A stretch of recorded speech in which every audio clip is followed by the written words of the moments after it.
Hello, everybody. Jim Powers with the High School Sports Caravan and highschoolsportscaravan.com as we do our weekly Coaches Spotlight. And I think one of the biggest stories and probably one of the best stories of the year so far is what's going on at U City. And joining us is a big supporter of the High School Sports Caravan, their head coach, Jameson Allen. And first off, Coach, 4-0, first time since 1991 for U City. It's got to feel awfully good to see where you guys have come over the last couple years. Oh, it does feel good. I think the community and the school district really deserves to have this type of success, and with what the kids have put in, the time and the effort that they've done to make the changes that they needed to be successful, it's coming at a good time. And when you talk about U City, you kind of talk about some things that have not gone really well, or maybe over the last 5-6 years until you start to see it towards the end of last year, but really this year. And I think a lot of it has to do with what you and your coaching staff is bringing here to U City. Oh, man, I have a very good coaching staff, and they've all bought into what I've wanted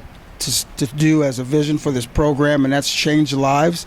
I think when lives change for the better and they see that they can be good and that all it takes is a little care and a little love to spark that interest, then they've bought in, and I'm just blessed right now.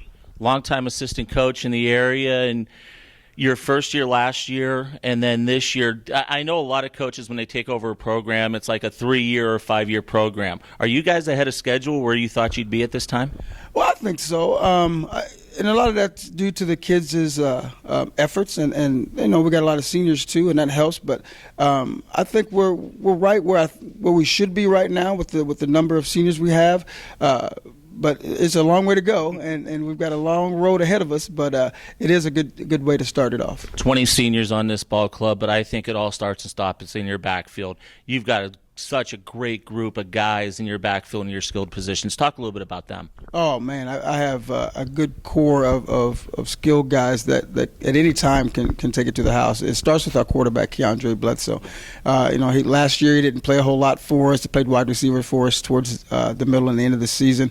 But he came in the summer and said, Coach, I want to take this thing under my wing, and he's done that. I mean, he passes very well. He runs the ball very well. He's a very cerebral football player, which is what we need at the quarterback spot.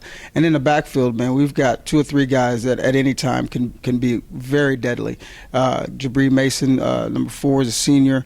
Then we got pretty much a surprise for us in Keeson Taylor, who has done everything we needed him to do in his role and then some. So we've got some guys that can put it together, and it's been a real fun and a real pleasure to watch those guys gel. I was going to talk to you about Taylor because it just seems like he was completely under the radar, and he has made a big splash so far here, 4 weeks in. Well, he was determined this summer. He wanted to be the starter, and he knew he would be behind Jabri.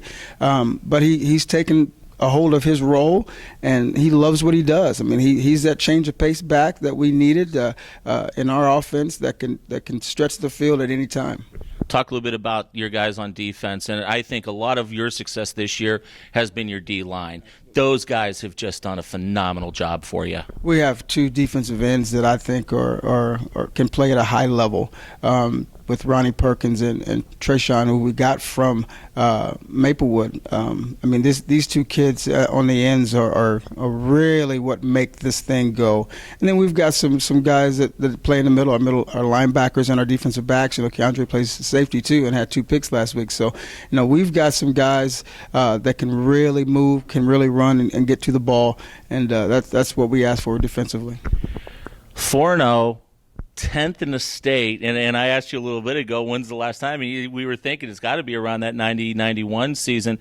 How do you keep your guys grounded? Because I'm sure there was a lot of excitement when they saw the statewide top 10 poll come out this week. Well, we just focused on being 1-0 every week.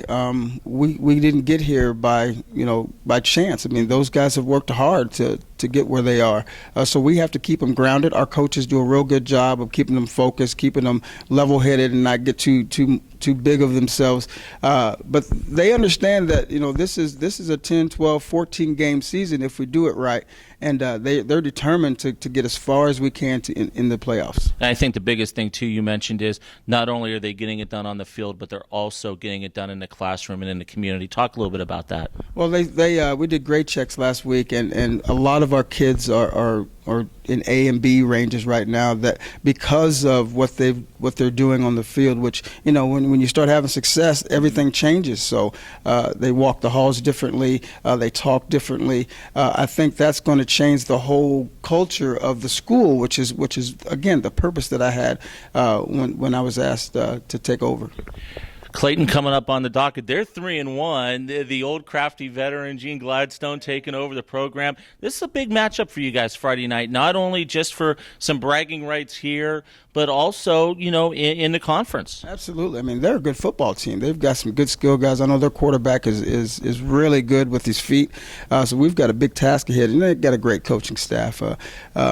Coach Gladstone has been around for a while, and he's produced everywhere he's been. So we've got our hands full, and we're excited about it. You know, no matter win or lose, you know, we're going to get better because of it, because we're playing a quality football team. And the one thing too, and it's really neat but bittersweet for you, is your son's a senior over at Oakville, and you're coaching at U City. At least the good thing is, you know, a lot of their games are Friday nights, and a lot of your games are on Saturday. You still get a chance to see him, but how difficult is that for you? That's really difficult, because I know he looks for me in the stands. He knows Dad's always got something to say to him or trying to help him out, because I've coached him up until last year. It's tough. I think it's tougher on me as Dad, because I want to be there, but I think it takes a little toll on him too. But he's having a great year. He's enjoying himself. The coaches at Oakville are doing a great job, so he's in good hands. At least you guys don't play each other this year. I think that would have taken it to another level. Yeah, well, we played them in the Jamboree, which was fun. Yeah. You know, to get a chance to play against him and to see his skills against what we have, and you know, he's a quality football player, but he's earned it himself. I mean, he works hard, and those coaches do a great job with him over there. Outstanding, Coach. Well, good luck this Friday. It's always great to catch up with you, and continued best of luck with U City. Oh, thank you very much. And I just want to say you guys do a great job for high school athletics around here, and to put all these area athletes and coaches in the spotlight like you do. It's just an honor to be a part of it. Awesome, Coach. Thank you so much. Thank you. Coach Allen joins us here on our Coaches Spotlight. They've got Clayton this coming Friday night. It's going to be a great one over at Clayton. Game time 7 o'clock. Make sure you check them out. If you haven't seen U City yet this year, must-see program on the rise here in the St. Louis area. For Coach, I'm Jim Powers. Thanks so much for stopping in, highschoolsportscaravan.com. We appreciate it. We'll talk to you next week.